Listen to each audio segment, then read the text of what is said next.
ellipticals have to be the biggest scam in the fitness industry. This is something that it's not the bikes. I was thinking about this on the way here. I'm like, still in every gym today, there is a bank of 10 to 20 ellipticals. Yep. Ellipticals do nothing.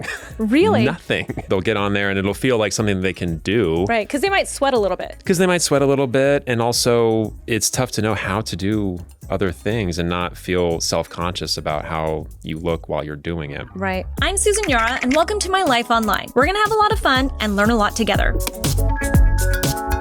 If you're watching or listening to this episode right now, I bet you've been considering working out. And I have to tell you, this past year, I truly changed my mindset and decided to focus on strength training. And that's mostly because I'd been reading so many different articles and hearing from experts saying that for women, especially as we age, strength training is the most important thing that we can do, not only for our actual health, but because of the way we look. It'll really help us look younger and feel younger. And I feel like I have seen the difference by putting that attention and focus on truly just the strength training. And don't get me wrong, I have worked out for years and years since I was a teenager, but I would do everything else. I was taking spin classes, doing yoga, doing Pilates. And again, those have their place as well. But especially if you are a woman in your 30s, 40s, and higher, then you have to stop overlooking the importance of weights.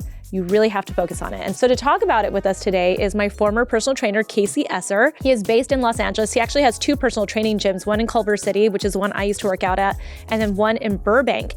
And he really has seen, I guess, my progress through the years, because I started working out with him when I had my first child.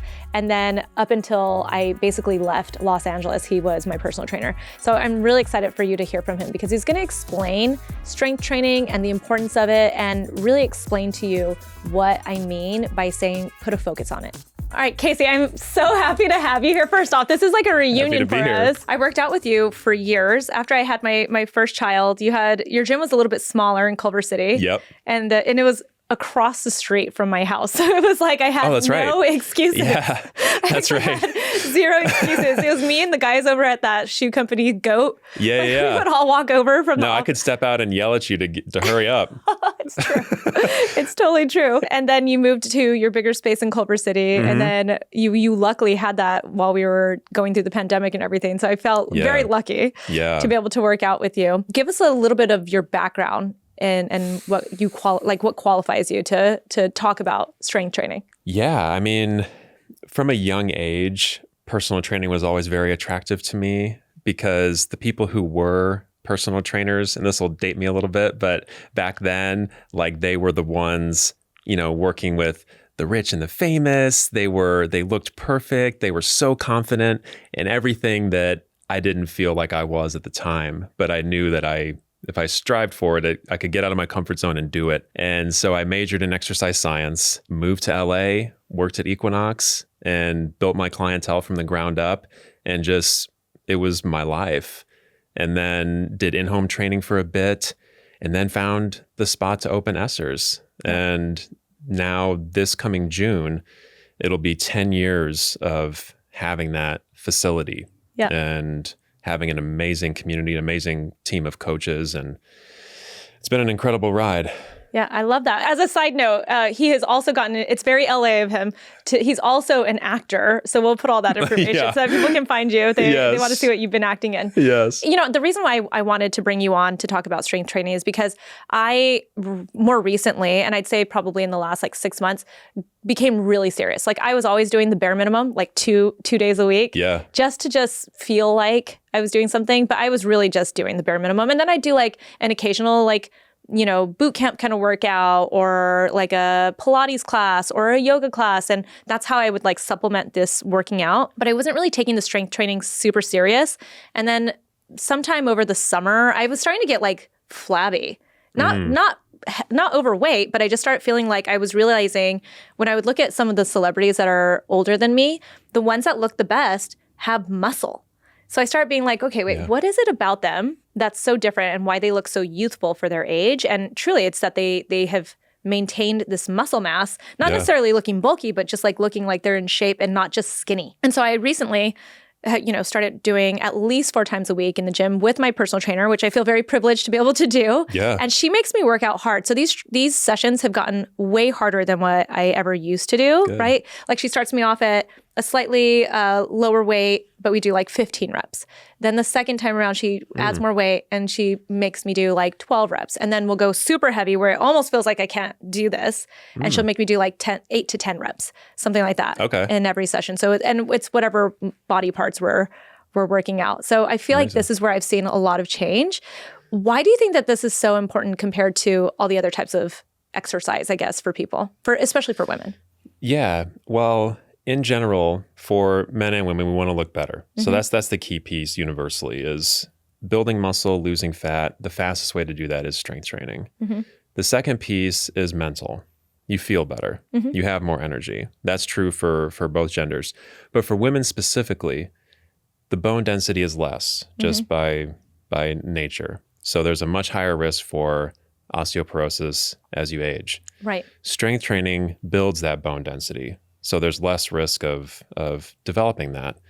And then the other piece, specifically for women who experience pregnancy, because I think that was why, we started training the first time around was, there's without strength training post-pregnancy, you can have diastasis recti, which is the basically pulling apart of the abdominal musculature. And strength training, whether you do it before or after, brings that back into place and makes sure that your pelvic floor stays strong and you don't have some sort of, crazy injury as a result of that. So those two pieces are really important for women specifically, bone density and the diastasis recti post-pregnancy. I think the other thing I start to notice as I started aging a little bit more is I don't want to look fragile. Right? Like I don't want to be fragile and I especially don't want to look fragile. And I feel like even if I am thin, you actually look fragile, right? Yes. Like that you like see it. But the other thing is that agility where you start realizing like, I was starting to realize like, oh, I'm not moving like I used to, right? Yeah. So again, the strength training suddenly started to become really important to me because of that. And you feel like you're moving around better now. Yeah. Amazing. Amazing. It's also another huge piece is, and you spoke to it, you just are able to go through the world better and you're able to have better posture, which is such a big foundational piece. When you see, a lot of older people, unfortunately, men and women, as they get older, their posture really dissipates. And that's because there's no muscle counteracting that gravitational pull, Right. And, it seems basic, but if you strength train, you can be more upright. Yeah. And that's better for everyone. That is totally better for everyone. You feel better. I mean, you don't feel good when you're constantly like this. So for women, the thing that I have experienced though is it's getting harder and harder for me to hold on to muscle. So then I feel like I have to work out harder, right? I did start taking creatine. I don't know if you think that's a great thing to do. It is. He's smirking, you guys, because he knows lazy Susan. Like, he knows Susan who hates working out. I never wanted the before and after photos taken. I didn't join the challenges. You didn't want to sweat. Yeah, no, the fact that you're taking creatine is crazy. I have to process that for a second because this was something that we recently got the Essers community all in on was taking creatine. So there's just a huge bag of creatine at the gym and the women specifically will go through and do their scoop and put it in and they're loving it. They're like, I feel stronger, but also mentally I feel more sharp, which is a benefit of creatine, is the neurological processing. So there's also that piece. I don't know if you felt that in addition. 100%. I feel I just feel so much better. I get compliments all the time now too. Like people are like, you look like you're aging backwards. Yeah, you really do. You really do. Thank you. Yeah. And the only thing I really, truly, truly changed is started working out harder with strength training and started taking creatine. Wow. And how did your coach sell you on the creatine initially? Because was that like a huge... I listened to a few podcasts and started just kind of paying attention because I feel like wellness experts on the internet preach a bunch of supplements, but creatine kept coming up as like something backed with actual studies. The cognitive function that it helps with too seemed like a benefit. Yeah. And so I was just like, I'm going to do whatever I can. Amazing. Wow. Yeah. I'm impressed. I mean, it's the most researched supplement in the world. Yeah. And it's the one that ironically has the most controversy behind it. Well, because I think we associate it with like meatheads, right? Exactly. Like I remember being in high school and like the football players would take creatine and they'd be like, ugh. Yeah. No, it's associated with that. Yeah. 100%. That's why, I was so happy when the women at the gym embraced it and are actually feeling the positivity benefits of it. Yeah. How many grams of creatine do you think a woman should, just like on average, be taking? 5 to 10. Yeah. Just like the average dose. Besides the creatine, I feel like that's helped me keep the muscle a little bit more. Yeah. What do you think after the 3 days a week of strength training, kind of take us through what you think would be like an ideal plan for someone who actually wants to see true change with their body? Number one is sleep. That's a really underrated piece because that's when your body's repairing itself. And for strength training, you need that repair process to build the muscle. Yep. If you don't necessarily need that if you're just doing cardio, but if you're doing strength training, the sleep is really, really big. And then water intake is number 2. How much water? That can vary, but I like to drive people toward a gallon a day. That's just a gallon. Okay, good. I gotta still work on this. Yeah, that's a good base. You would somehow look even younger if you drove your water up even higher. Okay. And that doesn't include things like my tea or something that I'm drinking in the daytime. You mean like true water? Yeah, true water. The third piece would be the protein intake. Ah, protein. Okay, let's talk about that because I think that's another one that a lot of people, especially women, that it's just kind of underrated for us, right? Like we don't really focus on. I think focus on protein has always been there, at least for a while. But for women specifically, we're not trying to get in the right amount of protein. So what would be the right amount? It's tough to say. I mean, when you research it, it'll say, get up close to a 0.5 grams or a gram per pound of body weight. That tends to be kind of a shoot for the sky type of number. That's actually a lot. Yeah. Right. Because I'm like 125 pounds.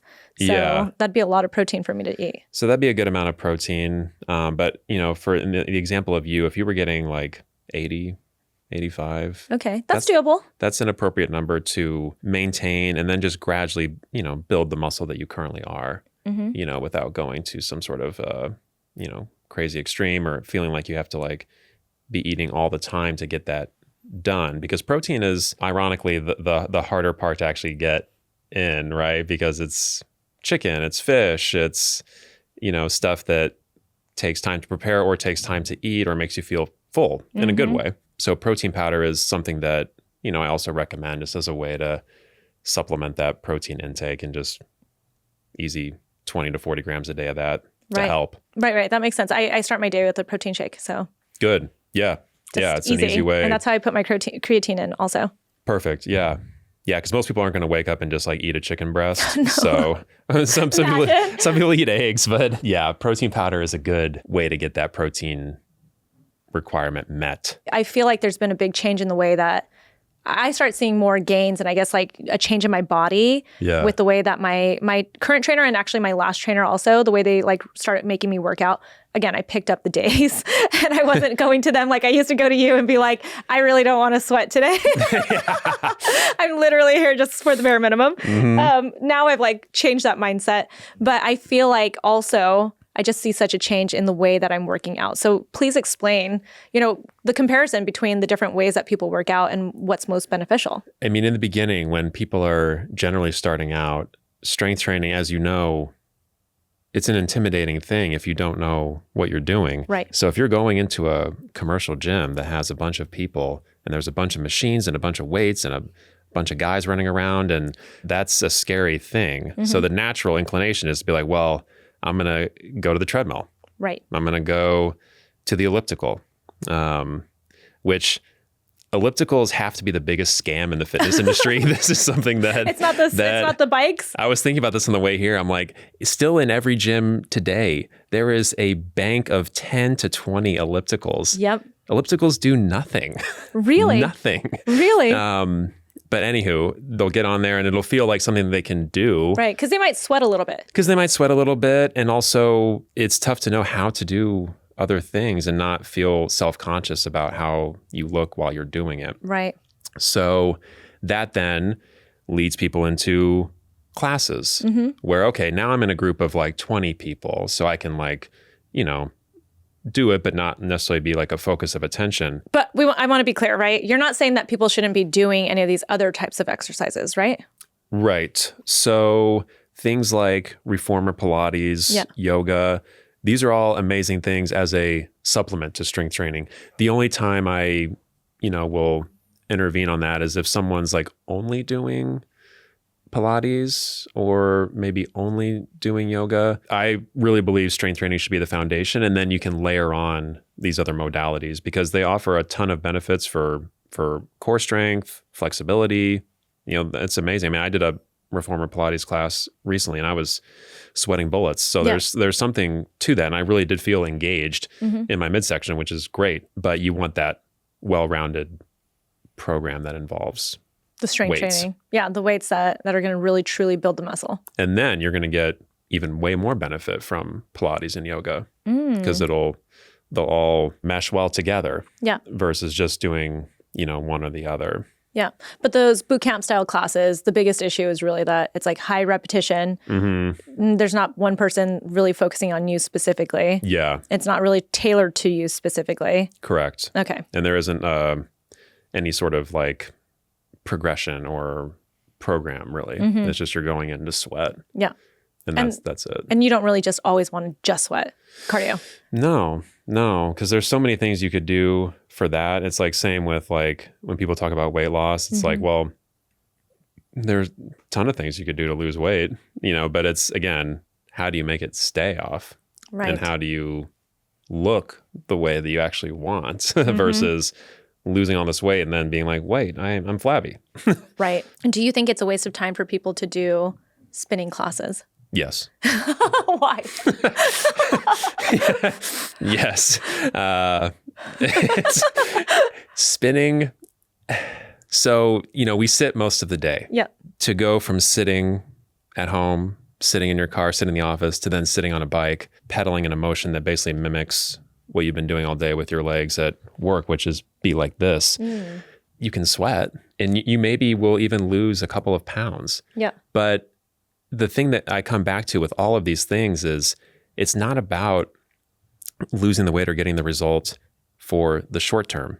It's about the long term. And strength training is, the only thing where you can have something to truly have longevity with progress, because you're actually changing the composition of your body versus just losing weight, which is not an effective strategy for the long term. I've almost kind of stopped doing cardio. The only cardio that my current trainer, last trainer let me or like recommended I do was sometimes I'll like twice a week get on the treadmill and do high elevation, but I'll walk slowly, like at a 2.5. And Perfect. It's really, and I'm not allowed to hold on to anything. I just have to walk at an elevated, like an 11 or 12 elevation. And I do that for like 25 minutes, 30 minutes, something like that. Wow. And the reason why this came about is because my goal when I went to my trainers, I was like, all I really want is my ass to be high again.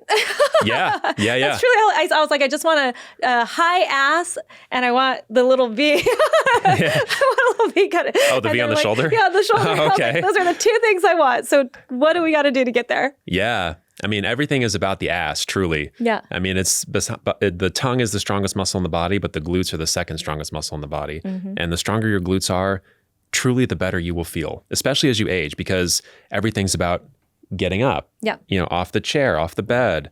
And these are skills that you lose as you age, and it becomes much harder to do, and people fall and they break things. Having strong glutes can severely diminish that in such a great way. And people are happier when they're cheeked up. That's just the truth. They're cheeked up. I'm going to start saying that. I'm cheeked up. That's the truth. It is. It's true. Yeah. And strength training, again, is one of the very few things that actually influences that in a positive way. Yeah. And that's why walking on an incline on the treadmill or using a Stairmaster. Okay. Those are the two most effective things. Stairmaster, not the elliptical. Correct. Yeah, stairs, because that actually engages glutes. Okay. And that's why the elevation treadmill is good, because that engages glutes. Okay. Anything uphill, great. Sprints on a hill, great. If you're in the gym and you're still worried about strength training and you want to start with cardio, do the incline treadmill walk or do the stairs. Okay. 100%. And just, look down on everyone doing the elliptical. Shame them. from your perch on the stairs. Actually, will you take everybody through, like if they were to come work out with you at Essers, right? Yeah. You've got a whole program in the way that, so we're going a minimum of 3 days a week. Yeah. So let's say somebody's coming in for 3 days a week. Kind of take us through what a program would look like for somebody like that getting started. When you have a coach, the first thing that happens is they'll assess you. They'll look at, how you move and, just how your body, reacts to certain movement patterns to make sure that you don't get hurt. So we'll do that initial assessment piece and then, build out the program according to your goals so that when you come in for that first training, there's a warm up that's, built to, make you more stable in the areas that are loose and looser in the areas that are tight. And then, we go right into the strength training piece. And on the 3 day per week frequency, that allows us to work the entire body each training session. So when you train 4 or 5, even 6 times a week, as it sounds like you sometimes are getting to, you have to break it down more by the muscle. You can't necessarily train full body each of those times. But with the 3 days a week, you can do a full body training each of those 3 days, different movements, but you can kind of get everything. You can get upper body, lower body, core, and really make it a very well-rounded program. And then at the end of that, we'll have what's called, but the programs are displayed on a TV screen. So the strength training will be page 1, but then everyone always wants to know what their page 2 is. This was like death. You're like, please, if there's nothing on it that day, you're like, yes. Yeah. So that page is the conditioning piece. That comes more into play when fat loss really is the goal. Okay. So this is when your client has told you they actually do want to lose weight. Yeah. So they'll go through the strength training piece, and then we'll have a conditioning piece on top of that for an extra calorie burn. And also after you strength train, your metabolism's going. So this is the time now to do, again, we don't call it cardio, but that's basically what it is. Yeah. On a more aggressive level, like interval training. Yeah. But you wouldn't even have us spend that much time on the conditioning is what I remember. No. Like we were doing things like ropes, like where we were having to do the ropes, the bike, the air bike, the rower, medicine balls, kettlebells. Because that's the exciting thing about strength training as compared to just doing cardio. It doesn't require as much time. Right. You can get the same benefit in a really focused 30 to 40 minutes as you would with 90 minutes to 2 hours of some sort of cardio activity. Right. So strength training, 30, 40 minutes. Yeah. And then but cardio. Not including like warming up. Right. But that's generally what the actual time duration will end up being. Right. Because it shouldn't be one of those things where you're spending like 2 hours doing your strength training every day, right? Like you're probably being inefficient if that's. Yeah, you're being inefficient. And like you mentioned, not having to do cardio as much anymore. And that's because people usually try to put strength training and cardio in separate baskets, but when you're strength training and you're not resting a lot between sets and you're just moving, that's cardio. Right. You're sweating, your heart rate's through the roof. Yeah. That's great for your heart as well. Right. So strength training can be a very, very effective form of cardiovascular activity as well. How should people kind of group their, like let's say they're going to start going in 4 times a week. You were saying 3 days a week, you could do like full body workouts. But if they're going to go more than that, how should you be thinking about grouping your body parts for a day? Yeah. So let's say you're doing 4 days a week. Typically with that, the first day would be upper body. Second day would be lower body. And then we would go back to upper body, back to lower body. Okay. So the upper body, the first day would maybe have more of a push emphasis, like push-ups or presses. The first lower body day would maybe be more squat focused. Second upper body day would maybe be more pulls, like more rows than presses. Second lower body day would maybe be deadlifts or working on the backside versus the front. That's how we would like very surface level group that apart versus like, Monday we're doing, chest and biceps. Tuesday, we're doing quads and this. I like people to think of it less in terms of muscle groups and more in terms of the movements. Okay. In the general areas that we're targeting. That makes sense. But in general, I will say that you want to do more for the backside than the front. Okay. So we always say you want to be doing 2 pull movements for every push movement that you do. Okay. Because in general, we are using the front side of our body a lot more during the day. Most people generally are already coming in like this. Yeah. So we want to get like this. That. Pull your shoulders back. Mm-hmm. Okay. And the only way to do that is to skew the ratio of pull movements to push. Okay. And then same with getting the ass. you gotta do more for the back than the front. That is actually one constant we have in every training is the glutes. Yeah. There is something we are doing for glutes every single time. Okay. Every single time. But that's what we kind of became known for, was people were training and they were like, wow, my butt is like really looking so much better. Yeah. And then also just with today's society, people are coming in now with that goal. Yeah. Much more than they used to. They want their funeral to be like, that ass though. yeah. That's totally what they're saying about that person with their God. Yeah. You're going to see a lot more face down caskets for sure. Yeah. Show it off. Oh God, I'm crying.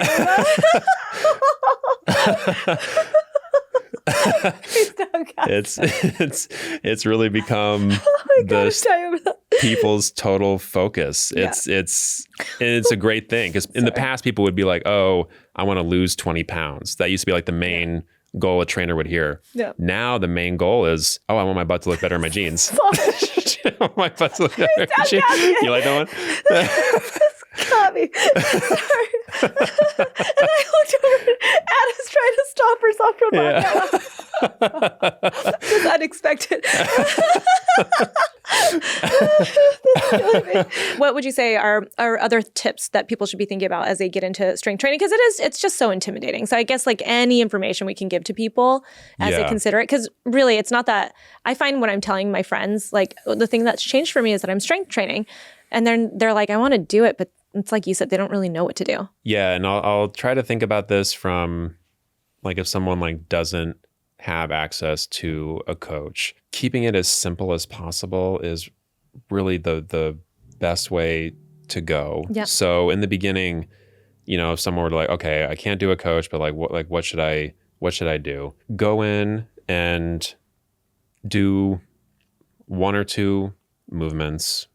Do the best you can with looking up. Let's think of 5 movements here: squat, split squat, rear foot elevated split squat, which you definitely did with us, maybe still do now. Yeah. Push up, some form of chin up, and then some form of like core exercise. Dialing in on those 5 things. Yeah. And looking at the most basic thing you could do for that movement. Yeah. So like for push up, having the barbell set up really high and doing push-ups off of that versus doing them on the floor. Finding the most regressed form of each of those movements, making it so easy for yourself that it almost feels silly, and then go to the gym or wherever is best for you to train. Yeah. And because that's just a lot of the practice of it, because a lot of people have the best intentions with the home gym situation. I haven't seen it done in now over 15 years of having done this. I haven't seen that be an effective route for anybody. Right. No matter how fancy their home gym is. I really believe in getting out and going somewhere. Yeah. And having that accountability in that way that's separate from your home life is really important. And, you go once, you go twice, you go 3 times, and then, just gradually becomes a habit. Yeah. But if you start off too hard, and it becomes really painful or it becomes really uncomfortable, the incentive to go back is much less. It's like, again, to go back to, skincare. I was just going to say, I actually use the workout analogy when I'm talking to people about skincare and going too hard with like the acids and stuff. Yeah. Going too hard with the acids, or, for someone like me who was newer to it, if someone was like, okay, you need to be doing these 10 things. That would be too much for me. In the beginning, it was like, okay, just like start with a cleanser and sunscreen. Yeah. Yeah. I remember actually that's what I told you to do. Yeah. Yeah. Yeah. And that was a gateway into then learning about the other things, but at a pace that was doable for me. Mm-hmm. And by just working on those basics and being like, okay, yeah, I do actually see a little bit of a difference. Yeah. It's not like everything changes overnight. And it's the same thing with training, but it's knowing that you're doing something good for your body. Mm-hmm. And that was enough for me to be like, okay, well, this is this is helping me in some way. Yeah, I like that. Let me ask you one last question. Sometimes I feel like I go away for a week and I come back feeling like I look more like toned. Yeah. Why is that? Fatigue mask fitness. Okay. I first learned this in college when we would train like all semester. We would go home for winter break and end up shredded. Yeah. From not training. Yeah. And it's because, when you're training consistently and you're making progress still, but when you're training consistently, your body's you're accumulating all this progress. Yeah. But until you rest and recover, that's when that progress then shows through. So when you go on a hard training run for 3 weeks or 4 weeks, and then you go away for a week, your body's showing you what it did those last 4 weeks, basically. Oh, now I know. Okay, I like it. Yeah, so that is a very real thing. So I don't need to feel too bad when I have to go away for a whole week and I didn't necessarily get all my workouts in. No, but that also speaks to you're maintaining some level of nutrition then. Yeah. Because if you're doing that, then you absolutely will continue your progress. Because once you've strength trained for a certain period, it takes, varies person to person, but 6 weeks of doing nothing to start to lose any progress. Oh, interesting. Of the muscle. Okay. Ooh, more reason to strength train. But it also speaks to it's okay if you have periods where you're not, because you're not going to lose all of your progress. And that's another benefit of strength training, because if you just do cardio, that can vacillate daily. You can lose weight from cardio for 2 weeks, but if you didn't do that cardio for 2 weeks, you're right back to where you started. Whereas with strength training, you can do it for 4 to 5 weeks, make that progress, take 2 to 3 weeks off. You're not going to lose the muscle that you built. Okay. It's much harder to reverse and lose the muscle away. And that's the beauty of strength training, is that it is a journey, and it can really change your life in such a positive way. Because the thing that I like most seeing about people at Essers is how much more confident they get in general. Yep. There's something to that of feeling stronger, and then that transferring to their professional life or personal life or whatever. We see it all the time. And it makes me the most happy because it was a direct result of training. Not necessarily like, oh my gosh, I lost 50 pounds, but I could barely do a push-up without falling to the floor. Yep. And now I can do 5 of them. And now I can do a chin-up with either no band or very, very little assistance. Yep. And I never even thought to get up there before. Yeah. You're still not going to see me do that well, but yeah. You're still through that. No, it's tough, but that's the goal we have for everybody is work them up to doing one chin-up or pull-up. On their own. Because it's such an empowering thing. It really is. I've never seen someone who can do a chin-up or pull-up not also look amazing. That's true. So that's something, that correlation speaks to that. Yeah. Of that ass though. that ass. Yeah, you may not be able to actually pull yourself up because of that. Could be contraindicated for a pull-up. I love it. Kasey, thank you so much. Where can people find you on social media? Thank you. My name at Kasey Esser, and then the gym is at Essers LA. Okay. Love that. And then if they want to watch you in your acting career. Oh, well, for that, there are... So there's... What I do at the moment are called vertical dramas. Yeah. So you can watch them on vertical apps. Okay. And there's 70 apps now that are solely dedicated to these vertical soap operas. You were early into this trend. And early into this. Yeah. So I'm on almost all of them. You can go into Real Short, Drama Box, all of these others, and find stuff that I'm in. You know what I think you're the equivalent of? You're becoming the equivalent of Fabio, how he used to be the go-to guy on the covers of romance novels. Yeah. You're becoming one of the go-to faces of these romance, they're kind of short form video, right? Yeah. So each episode is 1 minute, but there's 60 or 70 of them. Wow. So it's the length of a movie. Yeah. But it's just broken up into in a way 1 minute that people with ADHD, the kind of style that we consume content these days. Yeah. So usually episode 2 or 3, I'll propose marriage to someone out of nowhere. Wow. And then you're wait, what? And then you want to keep watching, and then I'll do something else crazier and something else crazier. Yeah. And it just keeps escalating to where you're now paying to watch. Because you get the first 10 for free. Oh, genius. And then at 10th episode, something wild happens. And you're like, oh, I got to pay. I gotta watch what happens here. Kasey, I love this for you so much. I have loved watching your career starting from the gym to now the acting. Congrats on everything. Thanks for joining us on this episode of My Life Online. If you enjoyed this podcast, make sure to follow, rate, and review, and also share it with a friend so we can continue making great episodes for you. You can also find me on social media. I'm at Susan Yara. And if you enjoy beauty, especially skincare, make sure to check out my YouTube channel, Mixed Makeup. I'll talk to you soon.